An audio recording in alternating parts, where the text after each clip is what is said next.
ბრიტანეთის საბჭოსა და კულტურის სამინისტროს ერთობლივი პროექტი ინგლისური ენა ხელოვნებისა და კულტურის მენეჯერებისთვის დასრულდა. შემაჯამებელ შეხვედრაზე სასწავლო კურსის მონაწილეებმა ინგლისურ ენაზე პრეზენტაციები წარმოადგინეს. თითოეულ მათგანს კულტურის მინისტრმა მიხეილ გიორგაძემ სერტიფიკატები გადასცა. როგორც შეხვედრაზე აღინიშნა, ზოგადი ინგლისური ენის სწავლების 6-თვიანი უფასო კურსი ხელოვნებისა და კულტურის სფეროში დასაქმებული მენეჯერებისთვის არის განკუთვნილი.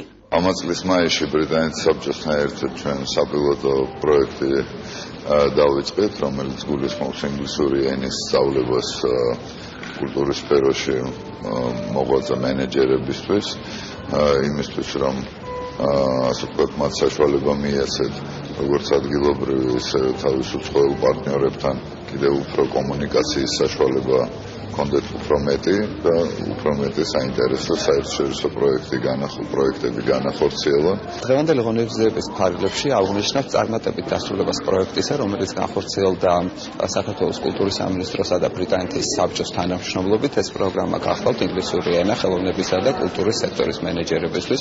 მოგეხსენებათ, საქართველოში დღეს შეიქმნა უამრავი შესაძლებლობა ხელოვნებისა და კულტურის სექტორის თანამშრომლობის გაფართოებისათვის საერთაშორისო მასშტაბით და ინგლისურ ენას უნიშნულოვანესი როლი ენიჭება ამ პროცესში.